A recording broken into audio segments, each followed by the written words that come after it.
क्या आपने ज़मीन खरीदी है लेकिन अभी तक दाखिल खारिज नहीं हुआ, या आपने दाखिल खारिज के लिए आवेदन किया है और आपका आवेदन बार-बार रिजेक्ट हो रहा है, तो यह वीडियो आपके लिए बहुत ज़रूरी है दोस्तों।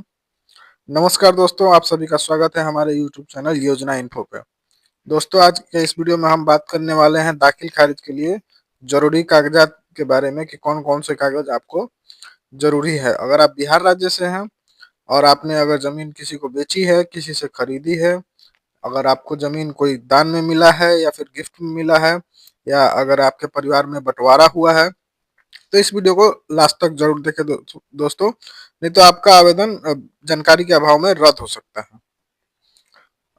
दोस्तों, सबसे पहले हम ये समझ लेते हैं कि दाखिल खारिज होता क्या है। अगर जब भी किसी ज़मीन का मालिक बदलता है, तो उस बदलाव को सरकारी रिकॉर्ड में दर्ज करना ही दाखिल खारिज कहा जाता है।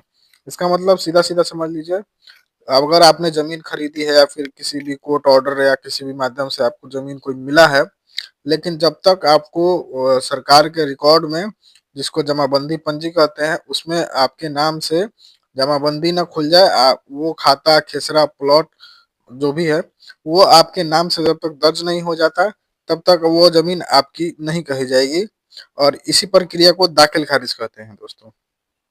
इससे क्या होगा, दाखिल खारिज जब तक नहीं कराएंगे तब तक रसीद नहीं कटेगा, आप उस जमीन के किसी भी कागज में किसी भी तरह का अधिकार नहीं होगा। सिर्फ रजिस्ट्री करा लेना, खरीद लेना और रजिस्ट्री करा लेना, ये एक तरह से जमीन का मालिकाना हक उससे नहीं सिद्ध होता है। तो ये जो प्रक्रिया है दोस्तों दाखिल खारिज की, ये बिहार सरकार के राजस्व एवं भूमि सुधार विभाग के अंतर्गत आता है, और इसकी पूरी प्रक्रिया जो है वो ऑनलाइन है आवेदन करने की।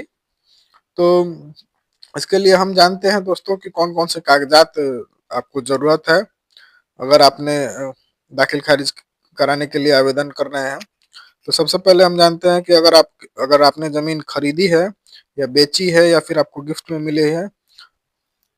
दोस्तों, अगर आपको भी ज़मीन खरीद के मिली है, या आपने किसी को बेची है या फिर आपको गिफ्ट में मिली है, अगर आपके पास रजिस्टर्ड डीड है और इंडस्ट्री डीड है, तो आप दाखिल खारिज के लिए आवेदन कर सकते हैं। उस डीड को लगाना है, उसके साथ में पुराना वाला जो मालगुजारी रसीद होता है, लगान रसीद होता है, उसको लगाना है, और आप आवेदन कर सकते हैं। दूसरा बात है, अगर आपको ज़मीन का बँटवारा हुआ है आपके परिवार में, तो 2 स्थिति इसमें हो सकता है। एक तो आपसी सहमति से बँटवारा होता है, और दूसरा किसी कोर्ट के आदेश से ही बँटवारा होता है।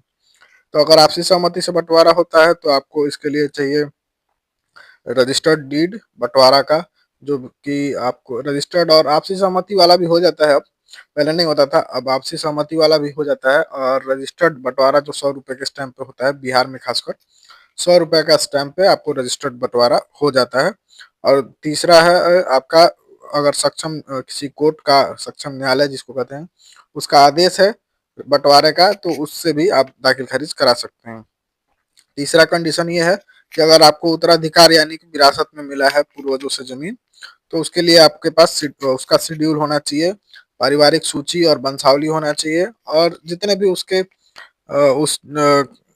के वारिस हैं, उनका भी सहमति होना चाहिए, अगर आवश्यक है तो। अगर आप अकेले हैं, उसमें अगर नहीं है तो कोई दिक्कत नहीं है।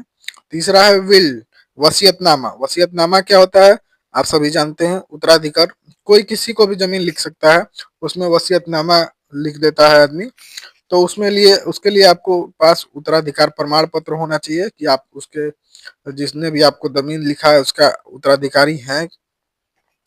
और दूसरा है कि वसीयतनामा जो है वो रजिस्टर्ड होना चाहिए। दोनों चीज़ अगर आपके पास है तो आप आवेदन कर सकते हैं। तीसरा लास्ट है आपका, किसी कोर्ट से अगर आपको आदेश के तहत आपको ज़मीन मिला है, तो उस कंडीशन में भी आप दाखिल खारिज के लिए आवेदन कर सकते हैं।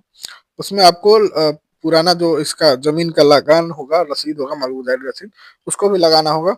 और लास्ट में सभी तरह के दाखिल खारिज में आपको अपना आधार कार्ड, आवेदक और जो अगर क्रेता है, विक्रेता है, तो सबका आधार कार्ड, जितने भी उसमें नाम है, जिनके भी नाम से किया जाना है दाखिल खारिज, या फिर जो खरीदार हैं या बँटवारे के हिस्सेदार हैं, सबका आधार कार्ड ज़रूर है दोस्तों। इस प्रकार से अगर आप आवेदन करते हैं, तो आपका आवेदन रद्द होने की संभावना बहुत ही कम हो जाती है। लेकिन इसमें अगर हम देखें तो लोग ज्यादातर गलतियां डॉक्यूमेंटेशन की वजह से ही होती हैं, और इसी वजह से आपका आवेदन रद्द भी होता है।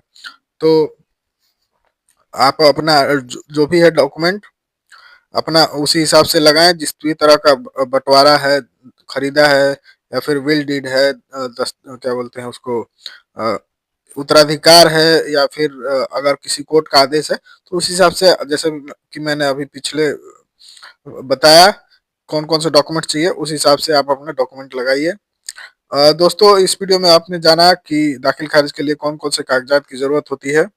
अगर आपको ये वीडियो पसंद आया तो वीडियो को लाइक करें, चैनल को सब्सक्राइब जरूर करें दोस्तों, और कमेंट में अपनी समस्या लिखें।